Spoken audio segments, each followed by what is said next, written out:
Well, hello there. So, today I'm doing a video on why I never use my emergency brake, or as some people call it, the e-brake. You've probably all heard stories about people that forgot to shut their e-brake off or disable it when they drove away and destroyed their back brakes. Well, I never destroy my back brakes that way because I never use my e-brake. Wow. And I'll explain why. I know my European friends love their e-brakes and they use them constantly, and I don't know, I think they're for emergencies, not for using in traffic, but they use them all over the place, including on hills. So today I'd like to show you how I start up on a hill without using my e-brake. You don't need your e-brake in North America because in North America we have power brakes, and you know what? My power brakes in this car will hold me on any hill, and I don't roll back. So this is how it's done. Let's go.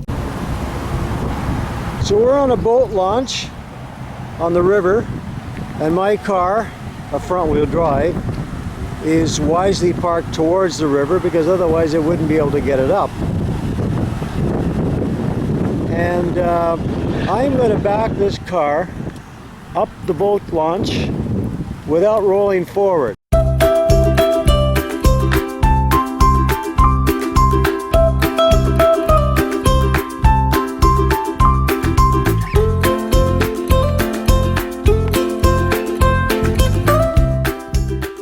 And now I'm going to show you what you do with the pedals from inside the car.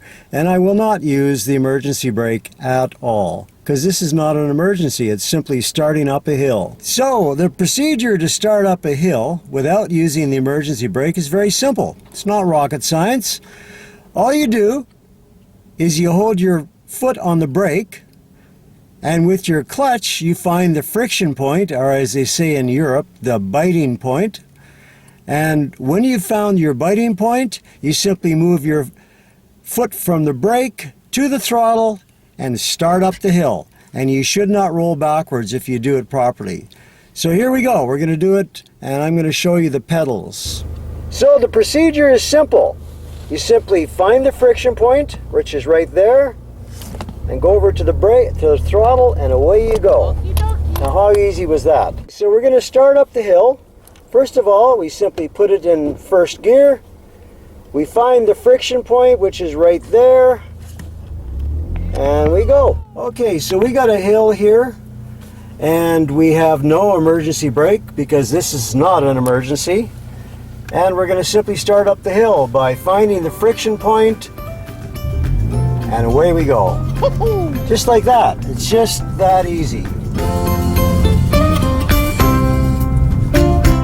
This is how you do it.